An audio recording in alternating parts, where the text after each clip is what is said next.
ఆవకాయ ఆంజనేయ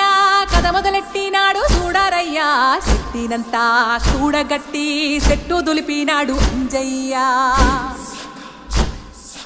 ఎర్ర ఛాయ కోతి అవతార వెంటమాయ కత్తి సేత పట్టకుండా కాయ కోసినాడు కపిలయ్య